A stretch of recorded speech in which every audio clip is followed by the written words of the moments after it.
Mesdames, Messieurs, bonjour, bonsoir. C'est là dépend l'heure à laquelle aux autres Alabiso à travers le monde. Bienvenue dans un nouveau numéro. Il y a émission Nabino, les talks, Oyo Toye, Barakose, la analyse, Topé Saravino, information, Oyo actualité, Zali, très, na République démocratique dit Congo. Mais avant la bande émission, le lobby, bonne fête, Nabino, notre meilleur vœu. Nabaye Nyonso, Bazalaka fidèle, na AF1, en télévision, vraiment, pour continuer s'abonner massivement à la chaîne Nabino et une bonne année na Baetou.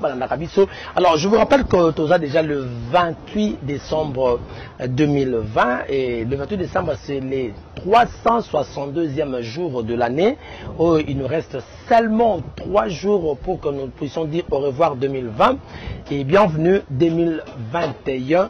Donc je crois que 2021 sera une année de grandes réalisations. Il y a un beau cannabiso, puis il y a vie nabiso, parce que c'est Dieu là qui a permis à ce que tu quota en 2021, où il y a épargné biso durant toute l'année en 2020. On a un obstacle ébélé, mais gloire à Dieu, nous sommes là. Je crois que le janvier 2021, tout Zalawana et puis tout refait tout qui toque.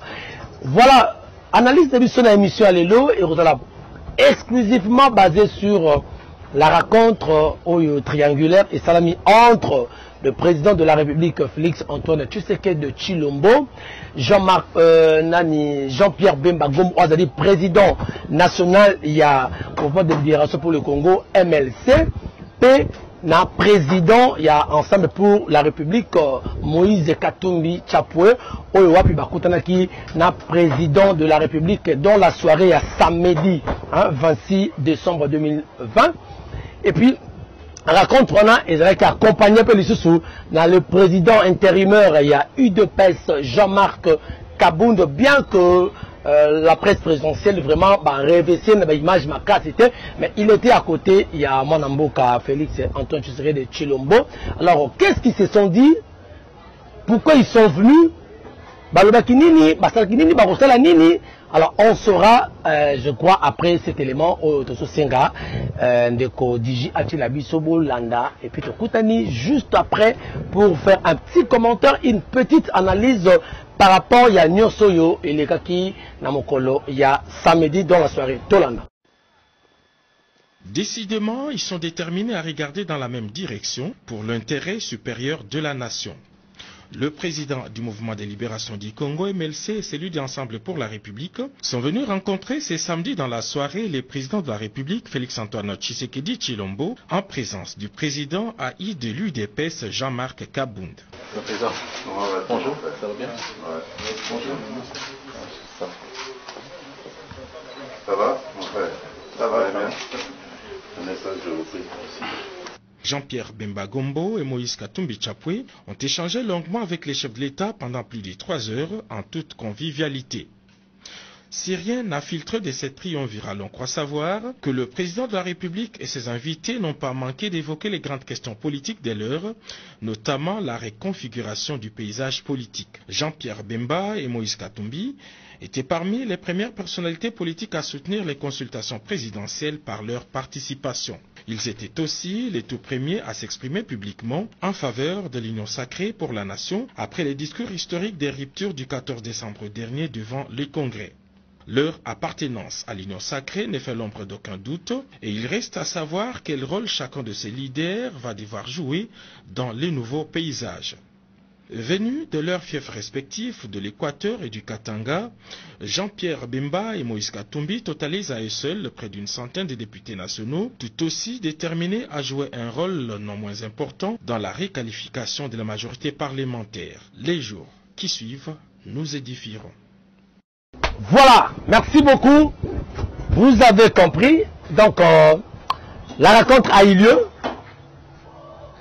Bomoni, et les 3 personnalités n'ont pas voulu dévoiler ce qui se sont dit autour d'une table entre le président de la République, Baromi Satouana, c'est-à-dire entre Jean-Pierre Bemba, Félix Tshisekedi Tshilombo et puis Moïse Katumbi.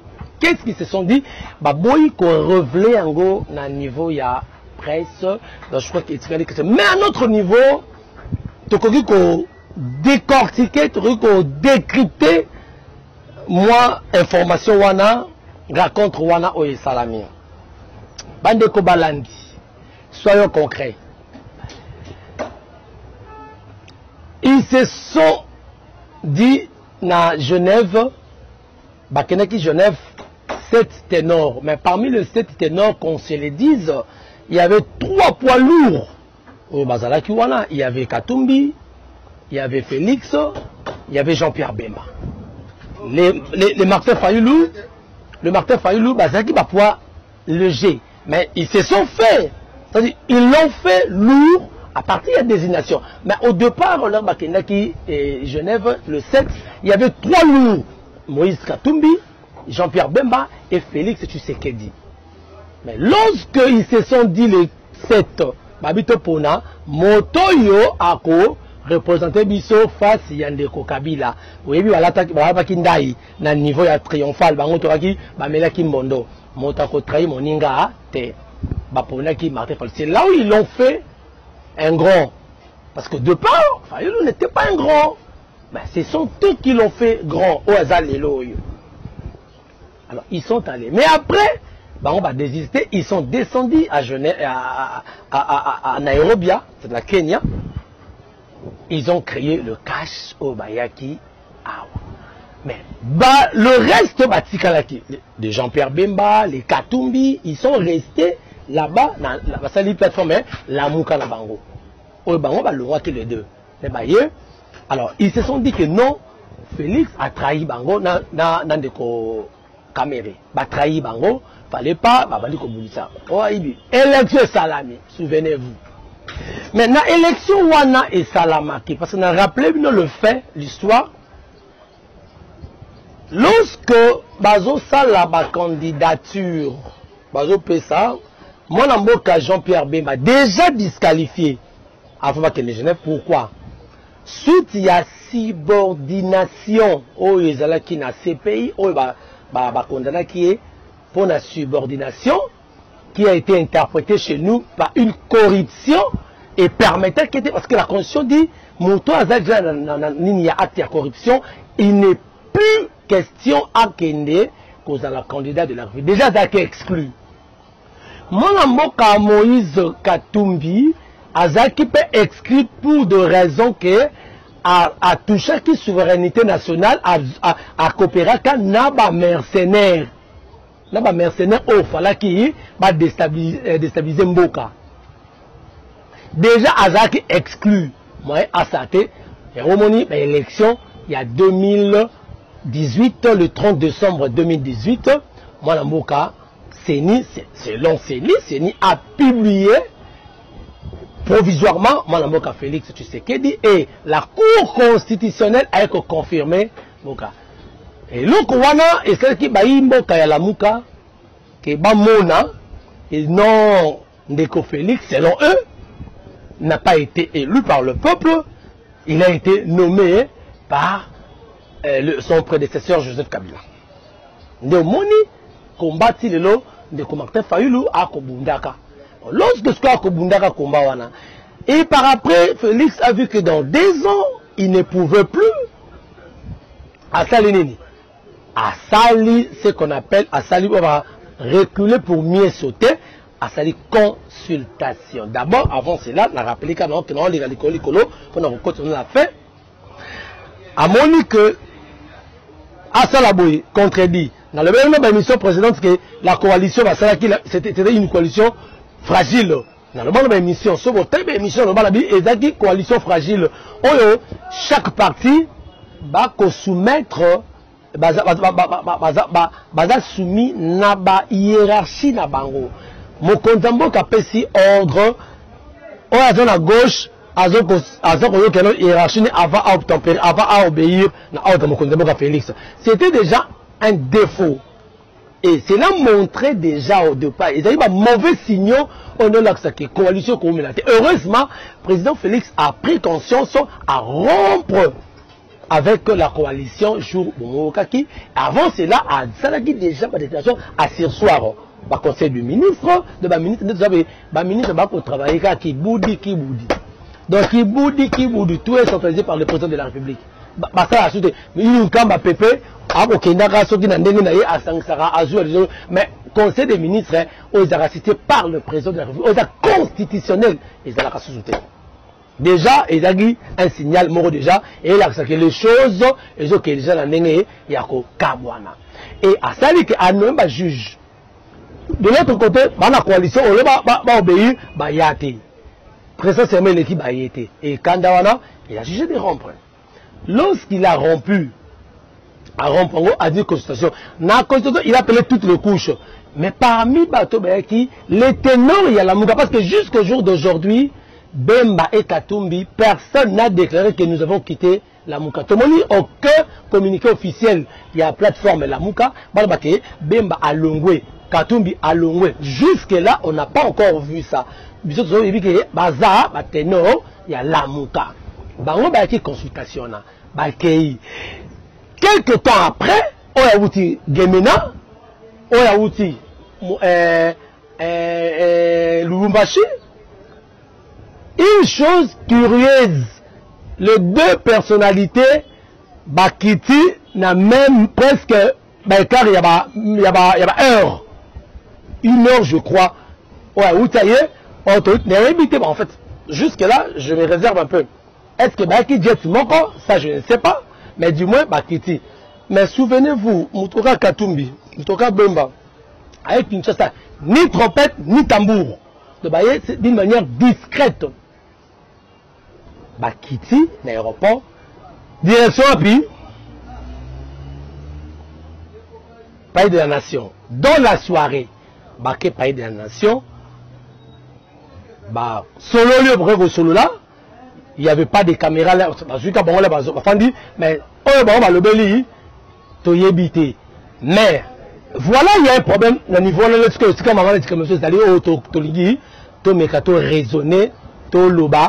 qu'est-ce qu'ils se sont dit? Est-ce que les gens qui ont été positionnement kaka ne sont pas la bonne ou bézanine? L'Amérique a relevé moi et l'oko moko awa pour que tout meka un peu qu'on raisonne na bino. Naloma Kiboye, na tout le monde est-ce que cette rencontre va être et l'oko moko pour que Babongisa la future majorité présidentielle ou c'est-à-dire parlementaire pour la formation d'un gouvernement d'union nationale. Mais tant que là nous na premier élément, est-ce que Bemba Katumbi, président de la République, ça, je crois, Ndeko Félix, président Nabiso, Azom Landanga Zoyoka, Ataba proche nae. Est-ce que Bandeko Bembana Moïse Baye pour accompagner vision il y a président Félix ou bien Bango Baye pour le blanchissement na Bango ou bien Baye pour le positionnement na Bango? C'est ça la grande question. N'a rappelé bien fait. Ndeko Bemba, 10 ans ont passé dans ces pays.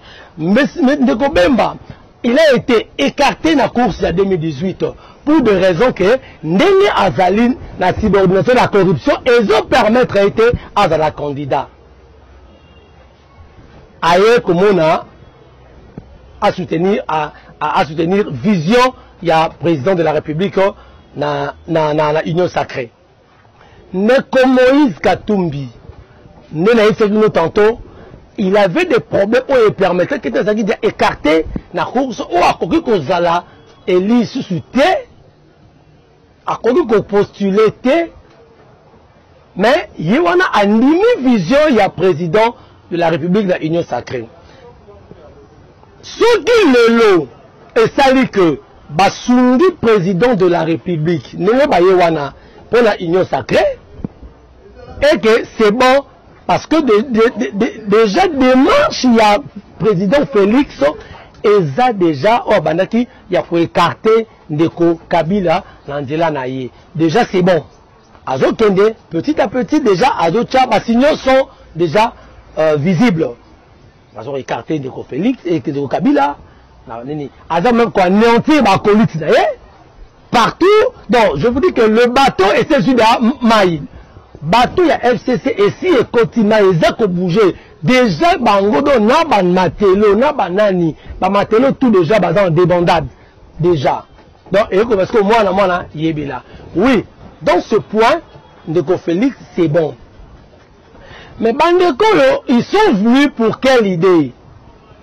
Est-ce que quelle idée va accompagner Félix 2023 2020 ou bien bah il y a un agenda caché dans bango. Je vous dis que une fois ba réussi Ndeko Bemba à kolinga nini aza kolinga selon notre analyse, Lokola a déjà écarté Naba Makambouana.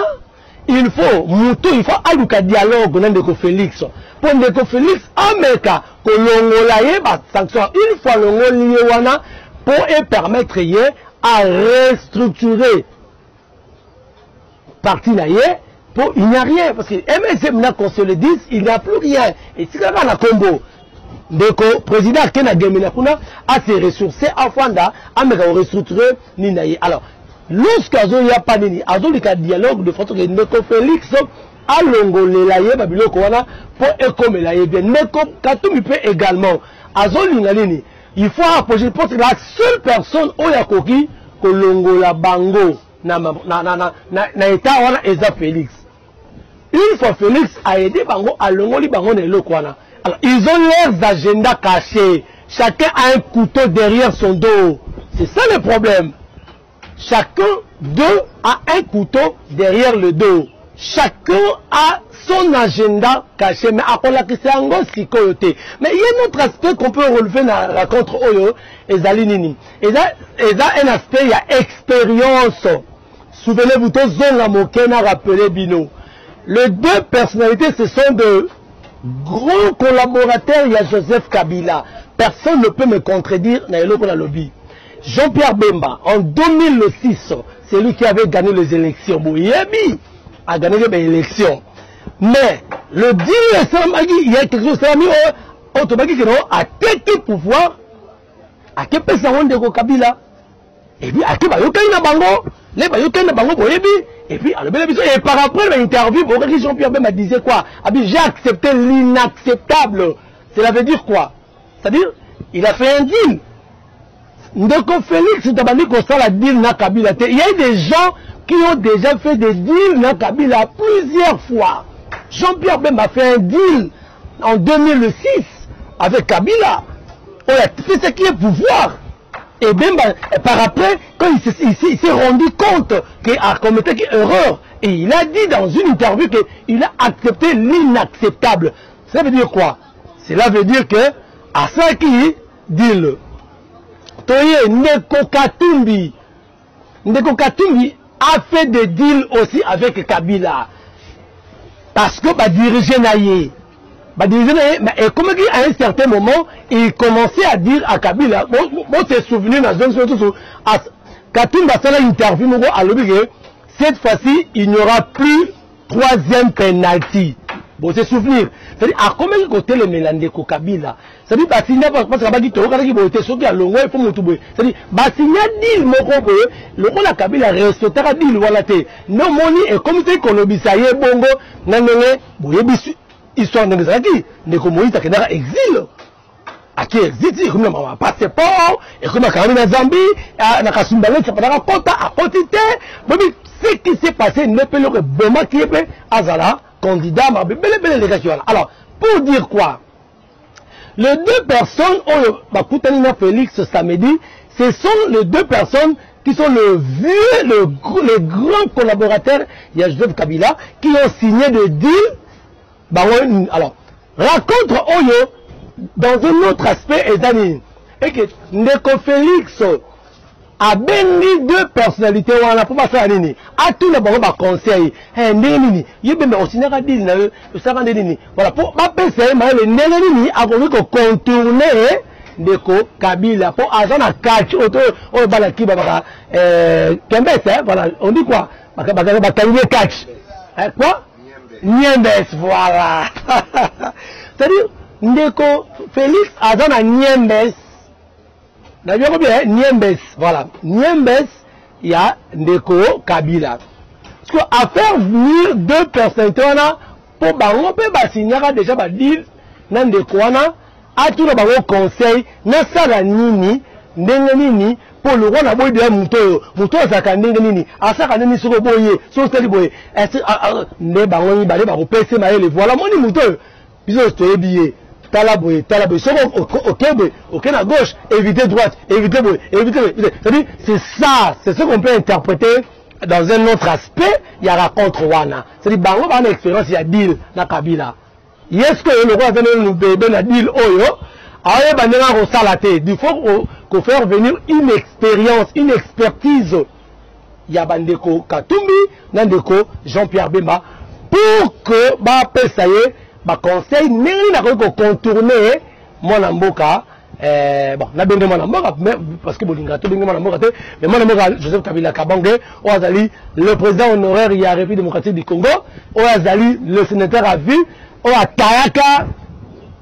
atayaka constitution sur mesure parce qu'il savait déjà Marmo Koya et on a pas erreur ko kendende ko Félix les lois a changé juge oui mais le but to ba kidini ka ba juge ya Kabila le but Rosalie ba juge ya Félix parce que il peut tailler sur mesure aux autres que pour ni on le boy malonda on sar les barotia motoana pour préparer 2023 to ko kalja que non na 2023 et qu'on la tête papa Félix c'est le moment d'organiser un recensement. Vous avez 2021, vous avez 2022. C'est le moment, il y a encore de temps. Mais ce que ça dit que la manière où on a Kabila, c'est là qu'il a 2016. Papa Félix, il y a un Congolais, les Congolais, il y a un lingo bien. Mais lobby. Point d'interrogation, question marque. Donc, il ne faut pas qu'on taille sur mesure par Mino Rebelle. Et il ne faut pas aussi tout accepter parce que le lot va contrebeller, va construire ma décision. Il ne faut pas plaire, mais c'est au détriment un peuple congolais. Et comme un populaire lobby pour rien. Donc nous vous aimons, nous vous soutenons, mais tu limite que lobby et le moment à traître. À l'origine à Genève, à trahir, à trahir cash. Et lobby il a dit que tout parce que tout le monde est le lot. Tomoni lelo batu ebele bakoyaka président Félix un conseil moi mo kiba beta monde mokolo abini un conseil l'union sacrée est bon ou est bonne OK mais il y a un problème aux Ezali avec qui il faut faire cette union sacrée avec qui parce que moi ma figure classique autour et outil et que c'est blanchir dans l'union sacrée. Et dans quoi ça dit non? Ndeko Kinkemulumba, oh là qu'on défendre l'union sacrée. Mais vous oubliez que Kinkemulumba jusqu'à la dernière énergie, Yamobutu, il était le ministre informateur. C'est lui qui nous a fait voir que le rebelle pendant que le rebelle était déjà. Souvenez-vous, 97, jusqu'à la dernière minute, entrée à Afdel, Kinkemulumba nous a fait savoir, dans point de presse, que Mobutu, c'est bon, il n'y a rien, Bazate, tout ça. Et là, à Sisi, conférence de presse, il a pris son bateau pour Brazzaville. Souvenez-vous. Ouais, tous ces gens, ils se disent, union sacrée. Donc, on a un boca, donneur de leçons. Des gens qui étaient hier, des destructeurs, hier, les unions sacrées, ils se sont fait des seigneurs des saints, des mamans Marie, je ne sais pas qui. Donc, président Félix, il faut faire beaucoup d'attention. Moi, j'aurais demandé à ce que ça la formatage, il y a unité centrale, logiciel, il y a ma figure classique et tout. Vous avez besoin de leurs expériences, c'est bien. Oui, mais il faut faire le formatage, il y a logiciel FCC. Ce que ça le formatage était, président Félix, Toboy Lobby et le Bakena, voilà. Boko Kabana Lissou, pour l'air Boko Kabana. Parce que, oh, Moussouba Boba, Union Sacrée est à FCC 2, volume 2. Pourquoi? Parce que tout le monde va casser Kebele Yakuna, on va détruire, pour avoir une confiance dans le peuple, mais il y a une sacrée, il y a une confiance dans le bassin. Mais surtout, au Moni, Abeba Kina Kingani, Abena Cash, Abena Kamere, Abena Kabila, voilà sur Abeba Nina Baro, Yonemutu imagine au Kendemabe. Or, l'objectif n'est pas celui-là. Donc, nous revenons avec la rencontre. Les deux personnalités, ce sont des gens, oh, bah, c'est Naradbil, Kabila, bah, tout ça, ok. Mais, bah, on a un positionnement à Bango. Une fois, bah, solo, le président Félix, et que, à Thierry, bah, on a fait, non, biso, à Kyoto, bah, à Thierry, bah, on a fait. Yokoto, ça va, ma corruption, bah, changer. Yokoto, tout ça. 2023, bah, Kobi, Misa Mopanga. Il faut le malin. Blanchissement la bango. Parce que le garant de la nation, la seule personne qui peut les aider à être blanchi et à être candidat demain. Alors, lorsque on retrouve le Koana, mais ils seront de loups. Hein? Est-ce que tu retrouves la question? Les deux personnes, Bazali, ce ne sont pas des loups, mais dans une peau d'un agneau. C'est ça la question. Ce sont des loups, mais dans une peau de l'agneau. Mais ils ont leurs agendas cachés, parce que Félix Touloukadior, bon. Alors, je crois, tout ce qu'on peut interpréter un peu par rapport, il y a rencontre où il y a trois personnalités, et Salami, entre Félix Tshisekedi, Jean-Pierre Bemba et Moïse Katumbi Chapo Salamaki, sous la participation aussi à Manamboka Jamak Kaboun. Voilà, mesdames, messieurs, je crois que c'était là la petite réflexion par rapport à la rencontre. Vous s'abonnez massivement. Merci. La coordination, il y a Basten, mon frère de tout le temps, de tous les jours. Merci Nadiji, hein, Diji beaucoup. Merci Nabandeko Nyonso. Merci na Cisco. Kayembe Cisco, meilleur vœu, Nabino Nyonso, meilleur vœu, Nabino, bonne salutation, bonne année, Nabino, bonne année, je crois qu'on se retrouve prochainement. Soki Zambe Ayete, Tokutani, dans notre numéro, il y a Oyo, donc, voilà, dessus des cartes, Oyo, et bon, merci.